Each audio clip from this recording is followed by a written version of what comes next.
Main बाजार, शाहगंज, आगरा, उत्तर प्रदेश। वक्त शाम के 7:30। दो अज्ञात हमलावर भीड़ को चीरते हुए इस बाजार में घुस आए।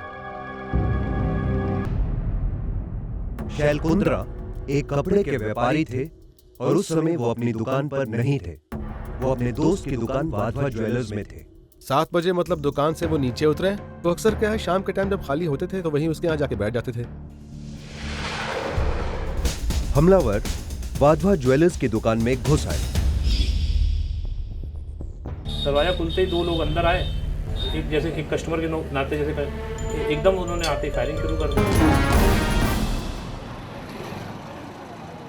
शैल कुंद्रा को हॉस्पिटल ले जाया गया, लेकिन शैल बच नहीं पाए। पुलिस ने तुरंत घटनास्थल पर पहुंचकर पूछताछ शुरू की।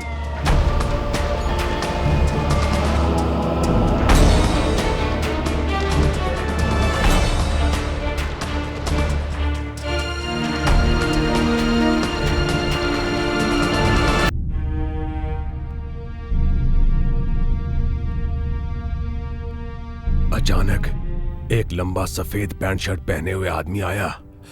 दोनों हाथों में उसके रिवॉल्वर थी। आते ही फायरिंग करी, जिसमें पहले 3 गोलियां मुझे लगी। मैं गिर गया।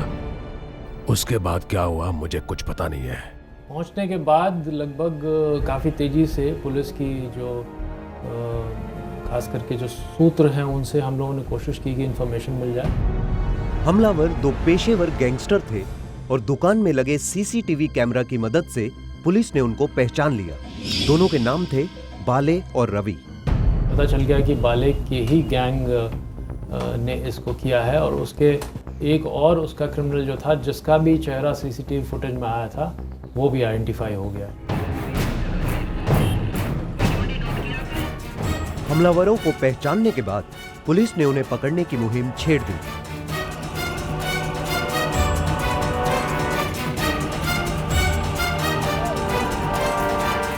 हमले के दौरान शैल कुंद्रा ने अपनी लाइसेंस रिवॉल्वर से फायरिंग करके उनमें से एक हमलावर को घायल कर दिया।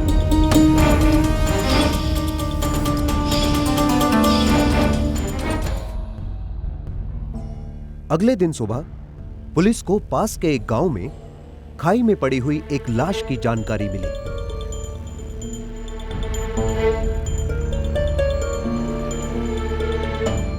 वो लाश दोनों में से एक हमलावर बाले की थी, जो शैल कुंद्रा द्वारा जवाबी फायरिंग में घायल हो गया था।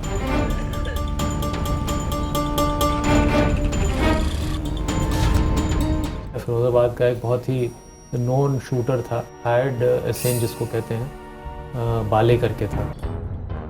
इस हमले का कारण था आपसी दुश्मनी। पुलिस के अनुसार यह हमला राधेश्याम ने करवाया था। ऐसा माना जाता है कि राधेश्याम के बड़े भाई रामकिशन को शैल ने ही मरवाया था। शैल कुंद्रा और राधेश्याम के भाई रामकिशन आगरा में एक ही मार्केट में साथ साथ व्यापार करते थे। दोनों के बीच अच्छी दोस्ती भी थी, लेकिन पैसे के लेन देन को लेकर दोस्ती ने दुश्मनी का रूप ले लिया। राधेश्याम मल्होत्रा के बड़े भाई रामकिशन, ये दोनों ही इनके काफ़ी अच्छे मित्र थे। तो रामकिशन और शैल में मनमुटाव हो गया लगभग 2-3 वर्ष पहले, कुछ पैसे के लेन देन को लेकर के, और उसके बाद रामकिशन का मर्डर हो गया, जिसमें शैल कुंद्रा मुख्य अभियुक्त के रूप में आए। पुलिस के अनुसार शैल कुंद्रा को मारकर राधेश्याम ने अपने भाई की मौत का बदला लिया। जो रामकिशन था, उसके छोटे भाई राधे ने ये प्रण किया कि मैं इसको मार के ही रुकूंगा। पुलिस के अनुसार शैल कुंद्रा पर हमला होते ही राधेश्याम फरार हो गया था। उस तक पहुंचने के लिए पुलिस दूसरे हमलावर रवि की तलाश में थी। दूसरे हमलावर रवि को पकड़ने के लिए पुलिस ने रवि के घर और आस पड़ोस को चारों तरफ से घेर लिया। साथ ही रवि के घर वालों से पूछताछ की।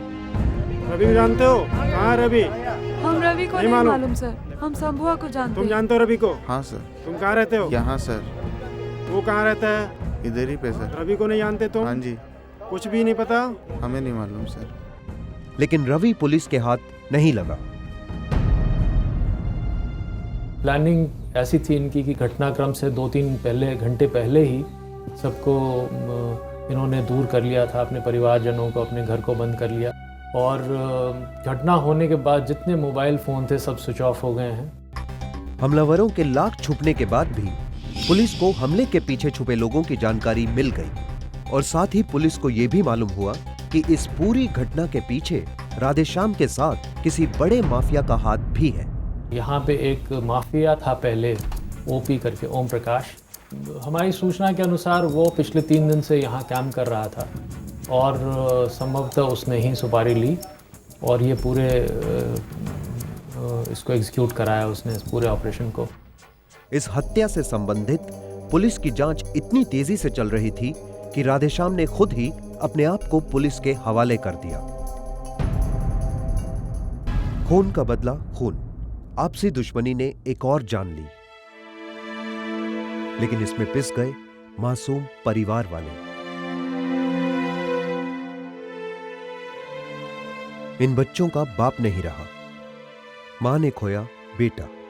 कितना बहादुर शेर बच्चा था, कैसे समझाऊं, छोटी सी मेरी बहू रह गई है, कैसे पालेगी, कैसे करेगी सब कुछ।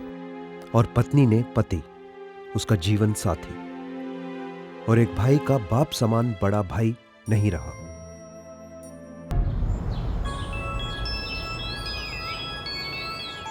मुंबई के पास स्थित ठाणे शहर, महाराष्ट्र।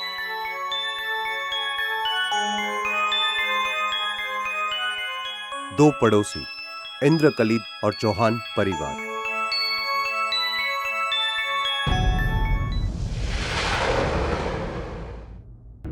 चौहान परिवार ने एक दीवार बनवाई और सामान रखने के लिए एक छज्जा यानी छोटी सी जगह। इससे इंद्रकली को परेशानी हुई और इंद्रकली ने भी एक दीवार बनवाई, जिससे चौहान परिवार के घर के मेन गेट में रुकावट आने लगी। चौहान परिवार ने यह दीवार गिरा दी। एक शाम इस दीवार को लेकर झगड़े हद से ज्यादा ही बढ़ गए और झगड़े का नतीजा यह हुआ कि इंद्रकली जलती आग में झुलस गई।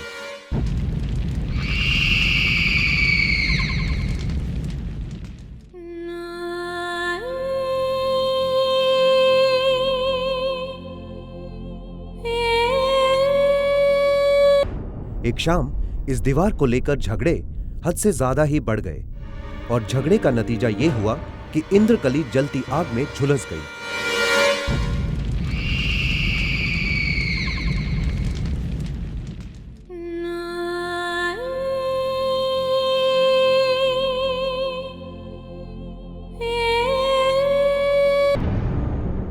राजेश जायसवाल वक्त पर पहुंच गया और उसने आग बुझाई।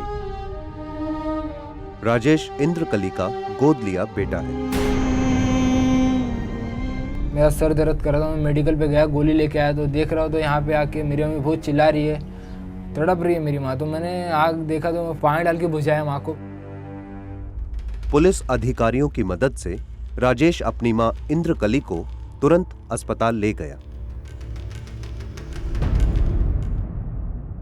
शाम को 5:30 बजे ये औरत जली थी, इसका इंफॉर्मेशन पुलिस के पास आया तो उसके साथ पुलिस भेज के उसको सिविल हॉस्पिटल में एडमिट किया। जब इंद्रकली को अस्पताल ले जाया गया तो उसकी हालत काफी नाजुक थी, लेकिन उसने फिर भी पुलिस को बयान दिया। उसका बयान लिया गया, उसने बताया कि उसके जो पड़ोसी है राम समुच रघुराई चौहान और उसकी बेबी सविता चौहान, उन्होंने उसको राखेल डाल के जला दिया।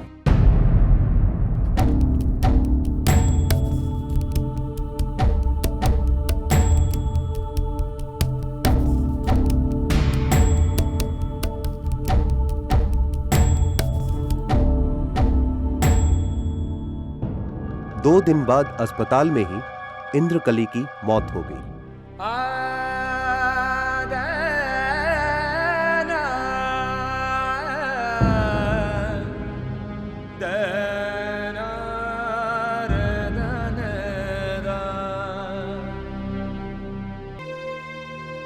इंद्रकली के पति बुधराम जायसवाल ने हमें बताया कि इस झगड़े की शुरुआत कहां से हुई। ये रूम मेरा है, ये दीवार मेरा सेफ्टी है, पूरा अकेले का दीवार है, उसमें किसी का भागीदारी पार्टनरशिप में कुछ भी नहीं है। ये हमारा सिंह का रूम है। मैं उसको क्या बोला था लेते समय रूम कि भाई जब भी माला अपने को डालने का होएगा, तुमको डालने का होएगा, तो अपना आधा ये सीढ़ी डालेंगे, दोनों से अपन वापरेंगे। तो बोला ठीक है, कोई बात नहीं है। अब वो बेच के चला गया, इसने अपने मनमानी का कर डाला है। इंद्रकली के बेटे के अनुसार चौहान परिवार ने जो दीवार खड़ी की, उससे उनके परिवार को काफी तकलीफ उठानी पड़ी। ये दीवार के ऊपर इन्होंने पूरा दीवार खड़ा किया है। दीवार खड़ा करने के बाद मेरे दीवार से सीढ़ी चिपका के निकाले है और मेरा दीवार पूरा पपड़ी से भीग जाता है, घर में पूरा बास देता है। लेकिन चौहान परिवार का दावा है कि इंद्रकली उन्हें लगातार परेशान करती थी। नहीं, झगड़ा नहीं था, पहले ही झगड़ा नहीं था, पहले से ही हमसे बोलती थी तेरी जिंदगी बर्बाद कर दूंगी। उसने बोली मेरे को घर माला डालने का, मुझसे 20,000 रुपये का डिमांड किया। मैं बोला 20,000 रुपया मैं नहीं दे सकता हूँ, तो बोलती है तेरी ज़िंदगी में बर्बाद करेगी। राम समुख चौहान की बेटी चंदा ने हमें बताया कि उसके माँ बाप पर लगाए हुए आरोप झूठे हैं। उसका ये भी कहना है कि इंद्रकली उन्हें फंसाना चाहती थी। हमेशा झगड़ा ही करना चाहती थी वो। बस उसका कहने मतलब एक घर मेरे नाम पे कर दो, पापा के नाम पे भी हमेशा गंदे गंदे बातें बोलती रहती थी। ये चौहान ने मुझे बलात्कार किया है, ऐसा किया वैसा किया, हमेशा जलने को बोलती ही रहती थी, मैं तुमको जल के फंसाऊंगी फंसाऊंगी। फंसा ही दिया उन्होंने।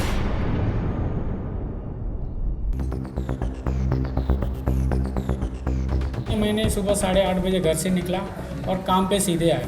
पहला बीवी को पकड़े पुलिस, तो उसने फ़ोन किया बीवी ने कि ऐसा ऐसा हो गया है।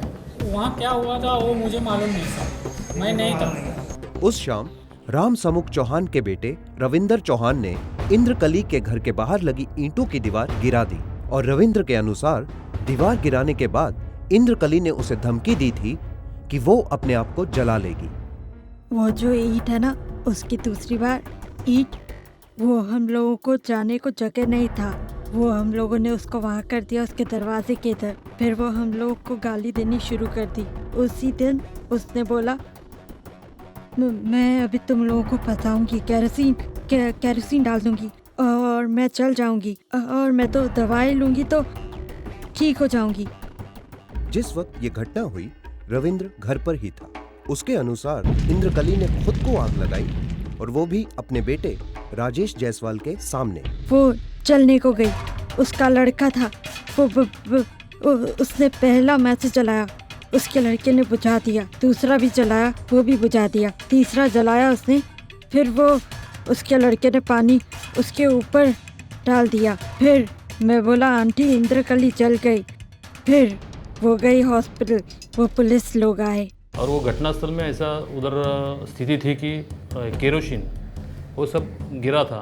विक्टिम है, वो उसने जो पहने हुए कपड़े थे वो जल के इधर उधर गिरे हुए थे। जो आरोपी है चौहान दाम्पत्य, उनका घर है लग के एक दिन नज़दीक, और वो दीवार की वजह से उनका झगड़ा था। चौहान परिवार इंद्रकली की मौत के केस में पुलिस हिरासत में है, लेकिन उनके मुताबिक इंद्रकली उन्हें एक लंबे समय से ये धमकी देती आ रही थी कि वो उनकी जिंदगी बर्बाद कर देगी। लेकिन मुझे विश्वास नहीं था कि खुद के करके फंसा सकती है मुझे। बेकसूर है हम लोग, झूठे में हमें फंसा दिया, मेरे छोटे छोटे बच्चे मर रहे हैं।